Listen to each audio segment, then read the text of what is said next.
Hello everybody and welcome back to World of Warships Legends. My name is Spartan Elite 43 and tonight we are taking our first look at the new Ministry of Balance Carriers 2.0 First Wave article. Now this is a ridiculously long article, so I'm not going to go through the entire thing because we'll be here all night. So what I'm going to do is I'm going to go through the initial stages, the TLDR. I will then scroll to the other changes towards the end, and I will post a link to the patch notes down in the comments below if you guys are interested in checking them out. Now, obviously, these are the patch notes that we receive early, so keep that in mind. They may change between us getting this and the actual patch notes being posted in the World of Warships Legends Discord. So, let's just get started. The Ministry of Balance Carriers 2.0 First Wave. Welcome to the new edition of the Ministry of Balance for the June 2024 update, which brings a major rework for aircraft carriers to improve the overall experience they offer for players both commanding and combating them. The primary changes center around the following principles. Increase simplicity and comfort for new carrier players. Increase activity while playing an aircraft carrier. Encourage carriers to move closer to the battle, making them more vulnerable. Move carriers towards a point where they can be integrated into alternative battle modes. That is terrifying. I do not want ranked battles with fucking carriers.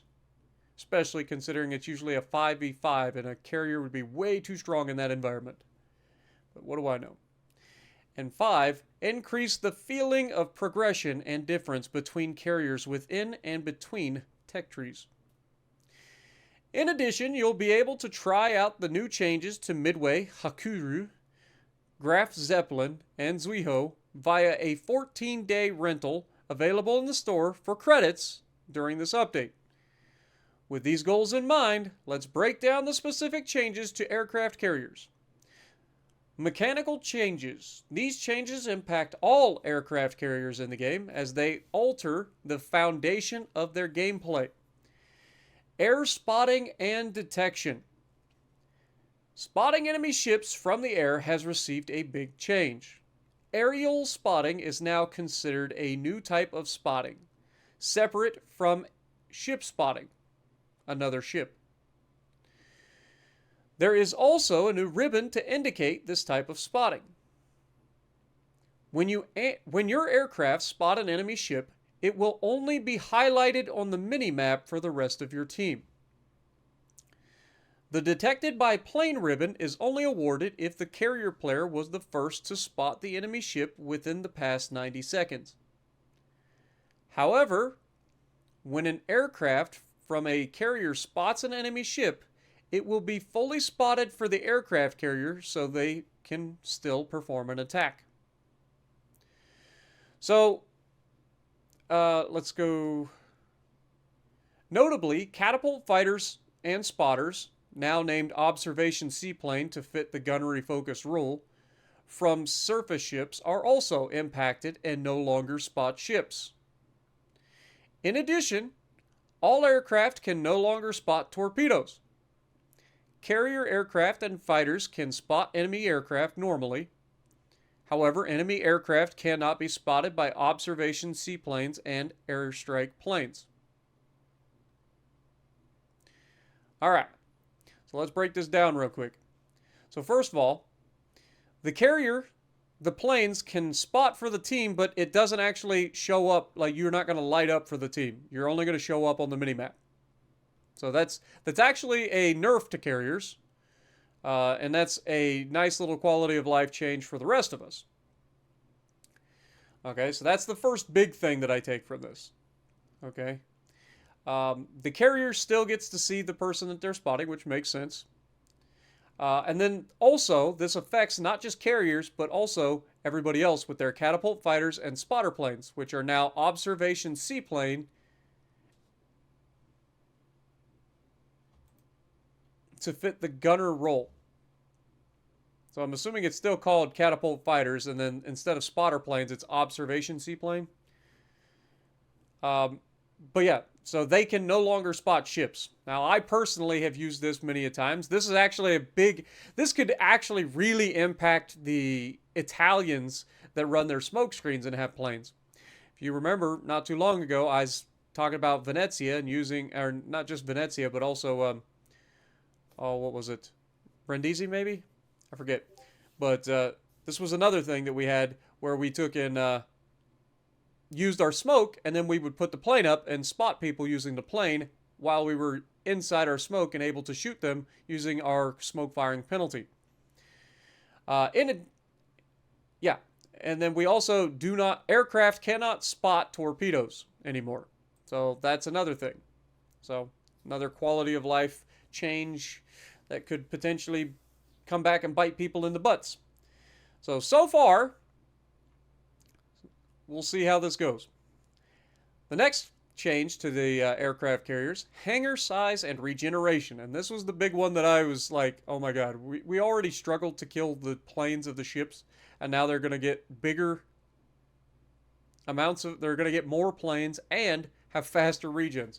So aircraft carriers no longer have aircraft carriers now have larger aircraft hangars and a reduced restoration time, which is now based on the time it takes to restore a full squadron. Most hangars will facilitate 2 full squadron takeoffs at the start of the battle. The aim of this change is to reduce the necessity of using the pre-drop tactic, using 1 or 2 attacks of a squadron to reduce losses before reaching the combat zone. This tactic is not very intuitive or fun way to use squadrons, but you may still find this tactic effective against ships with particularly heavy AA. Again, that's what we always talk about, dropping early. So you drop some of your planes at the beginning, and then you don't lose as many planes, so then you recover more planes, and you don't lose your planes as fast, essentially. Costs and earnings. The service cost for all aircraft is now 0, but the earnings of the aircraft carriers have been adjusted proportionally. So you're not going to earn as much silver overall with the aircraft carriers, but you're also not spending as much silver on planes because your planes don't cost anything anymore. So they're saying that due to other changes, we actually expect there to be a slight increase in earnings for carriers. We'll see. Squadron speed. Speed is a key part of the joy of flight, and it's a crucial element to the enjoyment of controlling aircraft carriers aircraft in Legends. To improve this, aircraft can now freely control their flight speed, allowing them to accelerate or decelerate to their maximum or minimum flight speed infinitely. Since this removes the necessity for the engine cooling consumable, it has been removed. In addition, most carrier aircraft have had their flight speed increased by about 10%, depending on the carrier. Okay, so not a whole lot that I need to go over there. Pretty straightforward. Dive bombers. To reduce the hit or miss nature of dive bombers, they have been altered to carry more bombs. However, each bomb will be less effective to compensate for the higher number.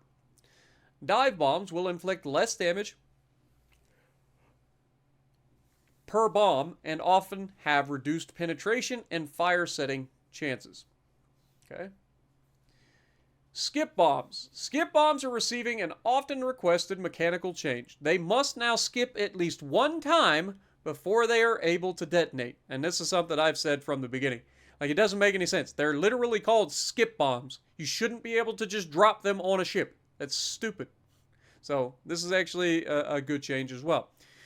This will reduce the ability for aircraft carrier with skip bombs to deal extreme damage to destroyers by dropping the bombs directly onto them, giving targeted ships more evasion opportunities against this type of bomber. Okay. Adjustments to squadron size and hit points. Most carrier squadrons have been redesigned with a more linear progression of power. There are now more planes per squadron, but with less health for each plane. This means a reduction of the total health of the squadron in most cases, with the two notable legendary tier exceptions. So, aka Hakuru and the Midway. Okay. Flight time limit, the fuel. The final overall change to aircraft carrier gameplay is the implementation of a fuel limit for aircraft squadrons. Carrier aircraft now have a limit on how far they can fly, limiting their attack range and flight time. This primarily impacts their ability to strike targets at the start of a battle and hover over targets like destroyers. It will also encourage them to get closer to the fight in some situations. We'll see. Like, I like it. I like this implementation. Again, like, the carrier shouldn't be able to just fly his planes for as long as he wants anywhere on the map. Like, it's crazy. Like, there should be an area, like, just like every other ship. You should have a maximum range that your planes can go. That's how it works in real life. It doesn't make sense that they can just fly infinite range, whatever. Like, I get it that planes should be able to fly hundreds of kilometers or whatever. I get that. But we're in a video game, okay? Everything in the video game has a maximum range except carriers. So it's good to see them actually having to deal with that as well. And the plane spotting mechanic changes. We'll see how that works out, but it sounds like that's going to be nice for us as well. Overall, like the adjustments to the squadron size and hit points, I don't know if this is... I like how they keep bringing this in. It means a reduction of the total health of the squadron in most cases. But is it really? So until we get our hands on it, we won't know. Like, until we actually start shooting these planes down, we won't know if it actually starts shooting them down or not. We'll see. Specific changes. Now, this is the section I'm not really going to go over. There's just too many carriers here for me to go through each and every one of them. So I'm just going to scroll through these slowly. You can pause the video at any point so that you can read. But if I were to try to go through every single carrier change, it will literally be all night. So we're just going to scroll through, and you guys can pause whenever you want. You want to see a specific ship, you'll see it. Just pause it on that particular ship. Okay?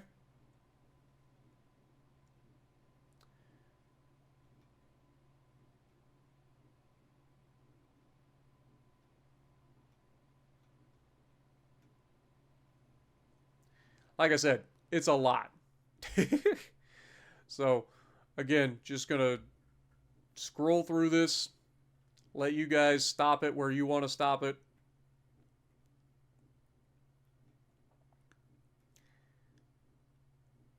I am interested in seeing what the Saipan's got. So, aiming speed of the Saipan has been increased.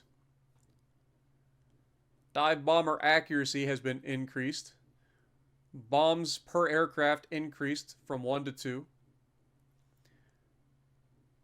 Maximum hit points of the aircraft reduced from 32 to 29. So you're losing 300 hit points per plane.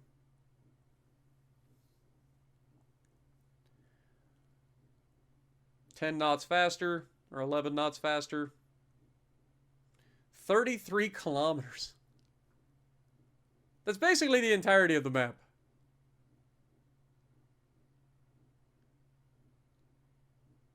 So this basically means nothing. Okay. Fair enough. I guess. So they're still going to be able to fly their freaking planes pretty much everywhere on the map. Because they're able to go like... That's... Okay. Well, I'll keep my mouth shut. But yeah, so... That was the one thing I was looking for was the maximum range. So, interesting.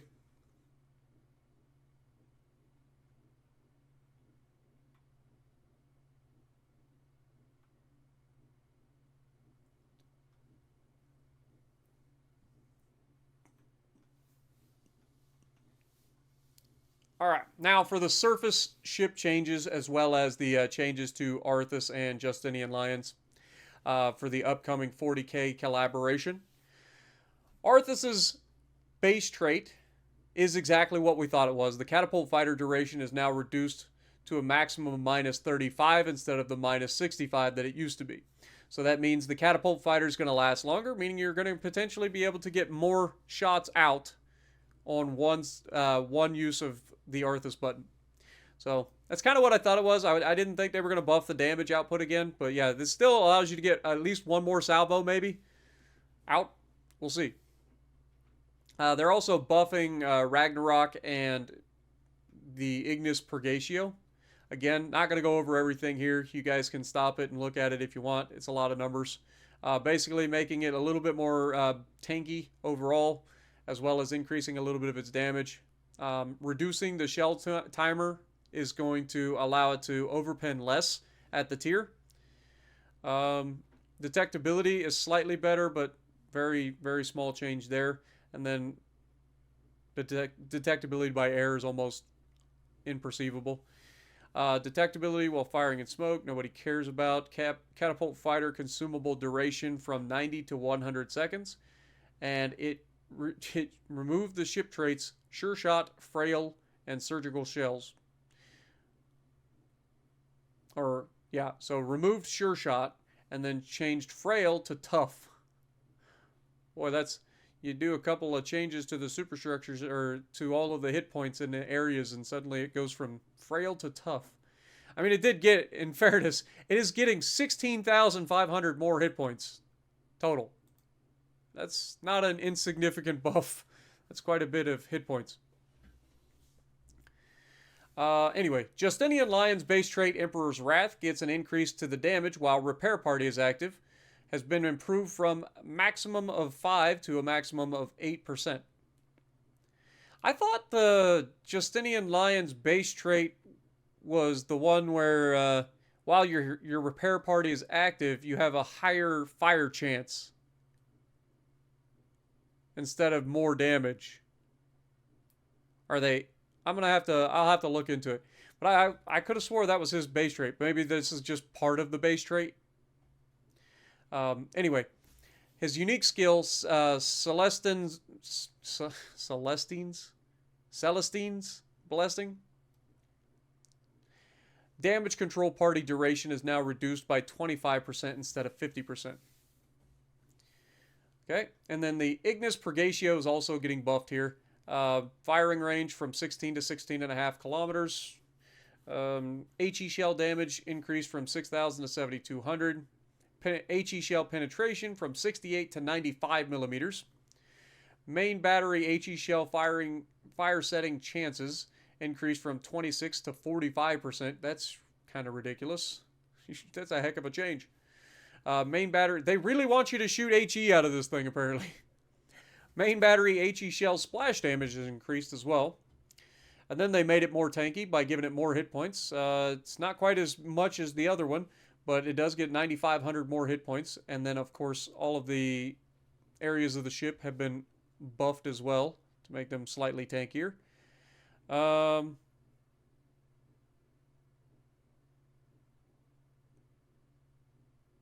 Actually, I lied. This is not what this is. So they're adding they're allocating the superstructure, or allocating all the points that they've just given us, so all the HP that they've added here. So these 95 points get split up between all the areas essentially. That's what they're doing. So technically, it doesn't make you tankier. It makes you take more damage in certain areas of the ship. I was thinking the opposite, where they're removing some of the hit points from these areas to make it tankier. So yeah, these ships are not going to be tankier. They're simply just adding the hit points that they gave the ship. They're adding to the different areas of the ship. Anyway, repair party duration increased from 28 to 32 seconds. Damage control party increased from 10 to 20 seconds. And then removed Sure Shot and swapped Frail for superior HE damage and added superior HE pin. All right, so let me know what you guys think. Did the craziness, like, have we put your mind at ease a little bit about the carrier changes? Because I'm not gonna lie, initially when I heard about the carriers getting like all these things, I was like, oh my god, they're gonna get buffed. Like, it was gonna be a huge buff. But there's actually some other changes in there thrown in to try to balance everything out. We'll see how it goes. Like I see a lot of people posting a lot of comments everywhere, whether it be Facebook or on my video that I made yesterday. Saying that they're quitting the game because carriers getting buffed. Okay, first of all, that's silly. Okay, the game goes up and down all the time. There's always stuff getting buffed, always stuff getting nerfed. Only thing we can do is adapt and overcome, right? You just deal with it. If you enjoy the game, you enjoy the game. If you don't enjoy the game, find something else, right? But leaving the game because one type of ship gets buffed is just silly. But in this case, there are some definite buffs to the carriers, for sure. But there's also some balancing factors thrown in there. The aircraft spotting is a huge thing for most of us. Being spotted from anywhere on the freaking map by a freaking carrier or just any planes, really. Spotted anywhere on the map at any given moment by a plane that's 30 kilometers away that makes no freaking sense whatsoever. Like, those are the changes that I'm looking forward to. The fuel, I thought that was going to be a little bit bigger than it was, but it actually, I mean, they're giving it so much range that I don't think it's going to affect anything from the carriers at all. I don't think it's going to make the carriers move closer to the fight at all. They may have to move late game if they want to attack the people on the other side of the map, but that's no different than it really already was. So I don't think that's going to have as much of an effect as I was hoping for, but it's definitely going to be an interesting balance update, that's for sure. And with all of that, let me know what you guys think down in the comments below, and if you like what I'm doing, punch the like button, leave a comment below, subscribe to the channel if you haven't already, and as always, I will see you in the next video.